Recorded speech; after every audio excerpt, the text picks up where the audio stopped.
Assalamualaikum warahmatullahi wabarakatuh.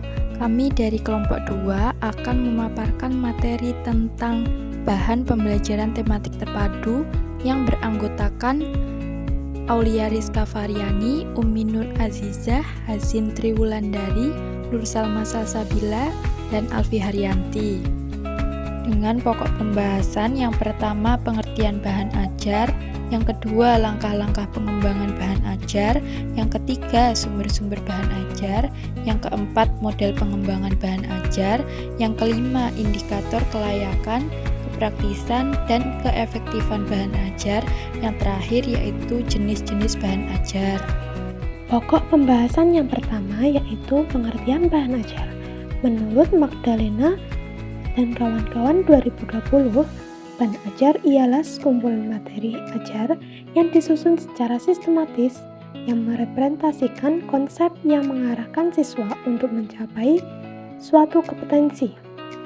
Widodo dan Chesmardi 2008 juga berpendapat bahwa bahan ajar itu merupakan seperangkat sarana atau alat pembelajaran yang berisikan materi pembelajaran, metode, batasan-batasan, dan cara mengevaluasi yang didesain secara sistematis dan menarik dalam rangka mencapai tujuan yang diharapkan, yaitu mencapai kompetensi atau subkompetensi dengan segala kompleksitasnya. Nah, dari beberapa pandangan mengenai pengertian bahan ajar tersebut, dapat kita pahami bahwa bahan ajar merupakan segala bahan, baik informasi, alat, maupun teks yang disusun secara sistematis yang berisi tentang materi pembelajaran dalam rangka mencapai tujuan yang diharapkan. Nah, poin pembahasan yang kedua yaitu langkah-langkah pengembangan bahan ajar. Rajid Yaumi 2013 halaman 254 dalam Adabiyah 2022 menyarankan 10 tahapan dalam mengembangkan bahan ajar, yaitu yang pertama, mengidentifikasi kebutuhan dan masalah. Yang kedua, analisis masalah, terutama terkait dengan pola resistensi. Dan yang ketiga yaitu analisis masalah dengan identifikasi faktor kebutuhan dan motivasi dan taktik persuasi. Yang keempat, merumuskan dan menetapkan tujuan. Dan yang kelima, menyeleksi topik. Yang keenam, menyeleksi bentuk. Yang ketujuh, menyusun konten atau visual script. Yang kedelapan, editing. Yang 9, testing atau pengujian. Dan yang terakhir yaitu revisi. Subbab yang selanjutnya yaitu sumber-sumber bahan ajar. Guru dengan cara belajar berdasarkan kebebasan bukanlah guru yang menyampaikan pelajaran, akan tetapi yang menyediakan sebanyak mungkin sumber-sumber yang dapat digunakan oleh murid-murid untuk memecahkan masalah yang sedang dipelajarinya. Dalam mencari sumber bahan ajar, murid dapat dilibatkan untuk mencarinya, misalnya ditugasi untuk mencari koran, majalah, hasil penelitian, dan sebagainya. Berbagai sumber dapat kita gunakan untuk mendapatkan materi pembelajaran dari standar kompetensi dan kompetensi dasar. Sumber-sumber tersebut dapat disebutkan, yaitu yang pertama, buku teks. Buku teks yang diterbitkan oleh berbagai penerbit dapat dipilih untuk digunakan sebagai sumber bahan ajar. Guru harus menggunakan sebanyak mungkin buku teks agar dapat memperoleh banyak wawasan yang luas. Yang kedua yaitu laporan hasil penelitian. Laporan hasil penelitian yang diterbitkan oleh lembaga penelitian atau oleh para peneliti sangat berguna untuk mendapatkan sumber bahan ajar yang aktual dan mutakhir. Yang ketiga yaitu jurnal. Penerbitan berkala yang berisikan hasil penelitian atau hasil pemikiran sangat bermanfaat untuk digunakan sebagai sumber bahan ajar. Jurnal-jurnal tersebut berisikan berbagai hasil penelitian dan pendapat dari para ahli di bidangnya masing-masing yang telah dikaji kebenarannya. Selanjutnya yaitu bahan ajar yang keempat, pakar bidang studi. Pakar atau ahli bidang studi penting digunakan sebagai sumber bahan ajar. Pakar tersebut dapat dimintai konsultasi mengenai kebenaran materi atau bahan ajar, ruang lingkup, kedalaman, urutan, dan sebagainya. Yang kelima yaitu buku kurikulum. buku kurikulum penting untuk digunakan sebagai sumber bahan ajar. Karena berdasarkan kurikulum itulah standar kompetensi, kompetensi dasar, dan materi bahan dapat ditemukan. Yang terakhir yaitu internet. Bahan ajar dapat pula diperoleh melalui jaringan internet. Di internet, kita dapat memperoleh segala macam sumber bahan ajar. Bahkan, satuan pelajaran harian untuk berbagai mata pelajaran dapat kita peroleh melalui internet. Yang selanjutnya yaitu model pengembangan bahan ajar. Endang Mulyati Ningsih tahun 2016 mengemukakan bahwa mengajar merupakan tugas utama seorang pendidik.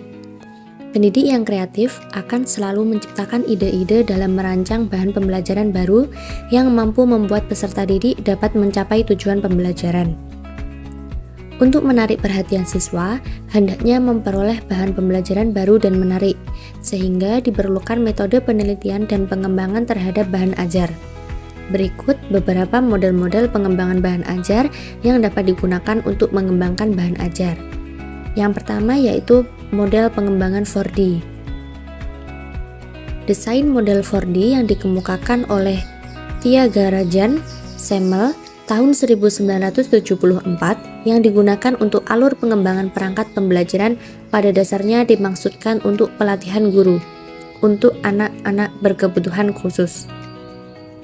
Meskipun awalnya model 4D dimaksudkan untuk mengembangkan bahan ajar bagi guru anak-anak berkebutuhan khusus, Maynard C. Reynolds mengemukakan bahwa model 4D tersebut dapat dijadikan sumber ide dan prosedur pengembangan untuk mengembangkan perangkat pembelajaran dan bahan ajar. Yang kedua yaitu model pengembangan ADI. Ada satu model desain pembelajaran yang sifatnya lebih generik yaitu model ADI. ADI muncul pada tahun 1990-an yang dikembangkan oleh Reiser dan Molenda.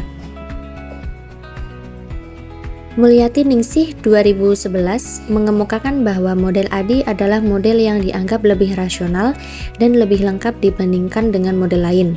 Oleh sebab itu, model ini dapat digunakan untuk berbagai macam bentuk pengembangan produk seperti model, strategi pembelajaran, metode pembelajaran, media, dan bahan ajar. Selanjutnya yang ketiga yaitu model pengembangan CAM. Menurut CAM, 1994, pengembangan bahan ajar merupakan suatu siklus yang kontinum. Pengembangan bahan ajar model ini dapat dimulai dari langkah manapun sesuai dengan siklus tersebut. Oleh karena itu, model pengembangan bahan ajar CAM ini dapat memberi kesempatan kepada para pengembang untuk dapat memulai dari langkah manapun sesuai kurikulum yang berlaku. Yang terakhir yaitu model pengembangan Gagne dan Briggs. Gagne dan Briggs menyatakan bahwa pengembangan bahan ajar berorientasi pada rancangan sistem yang dilaksanakan oleh pengembang, sehingga mengutamakan prinsip keselarasan antara tujuan yang akan dicapai, strategi untuk mencapai, dan evaluasi keberhasilan.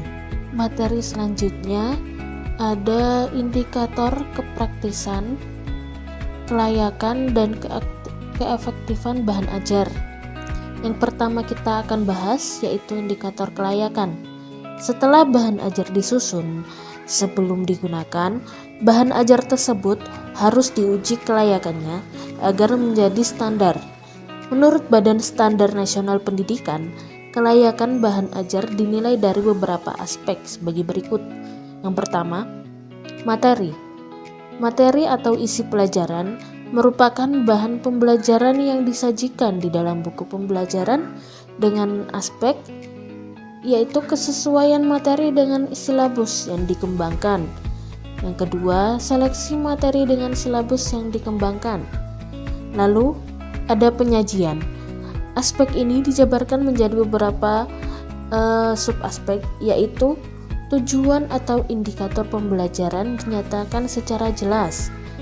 Penyajian materi ajar secara terintegrasi dan sesuai dengan karakteristik pembelajaran. Penyajian materi ajar mendorong peserta didik secara aktif dan kreatif. Lalu yang ketiga ada kegrafikan. Nah, kegrafikan ini dinilai meliputi penggunaan font atau huruf di dalam materi ajar harmonis, ditinjau dari jenis dan ukuran huruf, layout atau tata letak proporsional, menarik dan memudahkan pembaca untuk memahami isi materi ajar. Ilustrasi gambar atau foto memiliki ukuran proporsional, jelas, dan yang terakhir, desain tampilan menarik minat pembaca. Yang keempat ada kebahasaan. Untuk keperluan bahan ajar, bahasa sebagai sarana penyampaian dan penyajian bahan yang menjadi ukuran kualitas materi ajar adalah teks menggunakan tata bahasa yang tepat, ilustrasi jelas dan mudah dipahami, ilustrasi menggunakan struktur yang tepat, dan latihan yang dikembangkan menggunakan tata bahasa yang baik dan benar. Yang kedua ada indikator kepraktisan. Menurut Kustiawan dalam Anggia tahun 2015, untuk menguji kepraktisan bahan ajar dapat dilakukan dengan cara berikut. Yang pertama, uji kepraktisan oleh peserta didik. Pengembang memberikan materi ajar cetak dan non-cetak yang telah divalidasi dan direvisi kepada peserta didik, lalu memberi pengarahan tentang cara pengisian angket, memberikan petunjuk singkat materi ajar cetak dan non-cetak yang telah dikembangkan, lalu menggunakan materi ajar berdasarkan petunjuk yang sudah ada dalam pembelajaran, dan yang terakhir meminta peserta didik untuk mengisi angket kepraktisan materi ajar cetak ataupun non-cetak yang dikembangkan. Lalu yang kedua ada uji kepraktisan oleh guru.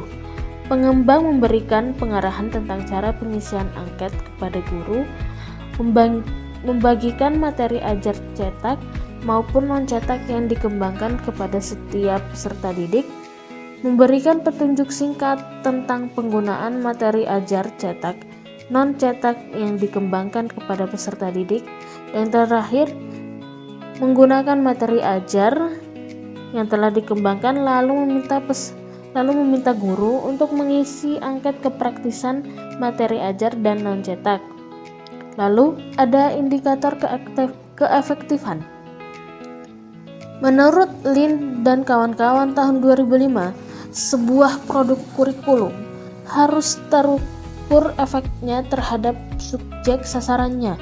Nah, keefektifan materi ajar dapat dilihat dari potensi efeknya yang berupa kualitas hasil belajar, sikap, dan motivasi peserta didik.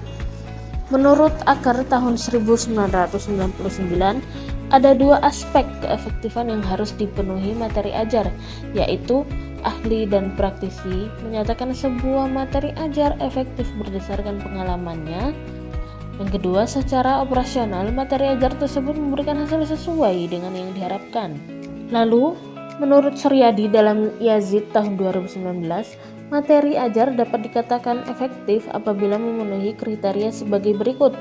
Rata-rata peserta didik aktif dalam pembelajaran, rata-rata peserta didik aktif mengerjakan tugas, peserta didik relatif menguasai isi bahan pembelajaran, yang terakhir respon peserta didik terhadap pembelajaran yang berlangsung baik.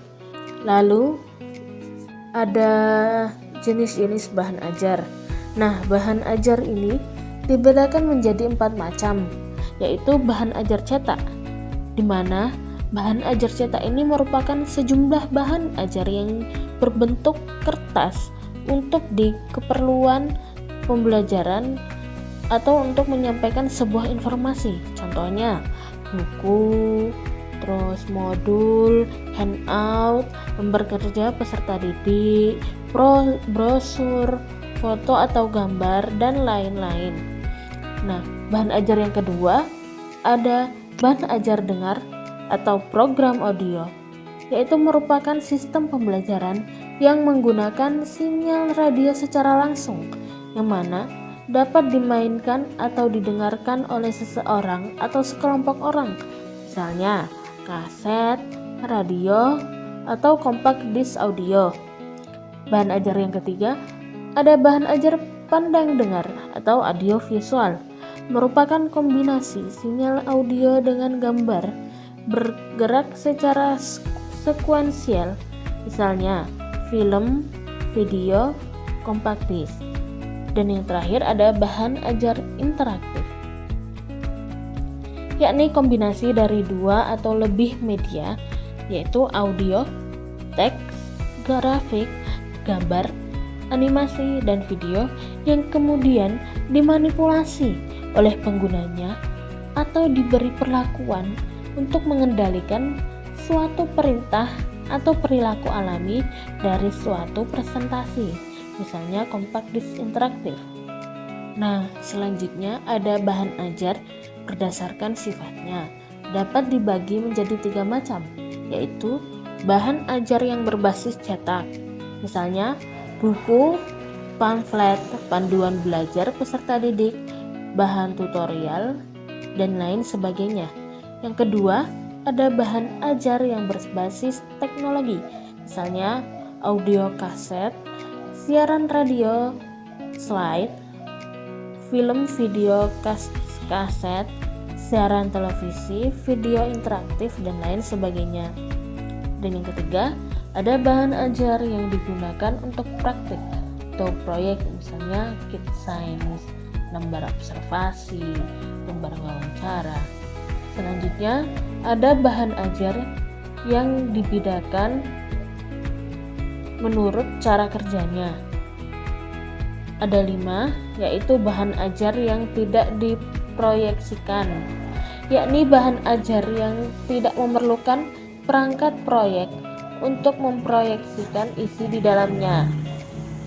Lalu yang kedua, ada bahan ajar diproyeksikan, yakni bahan ajar yang memerlukan proyektor agar bisa dimanfaatkan atau dipelajari peserta didiknya. Lalu yang ketiga, ada bahan ajar audio, yakni bahan ajar yang berupa sinyal audio yang direkam dalam suatu media rekaman.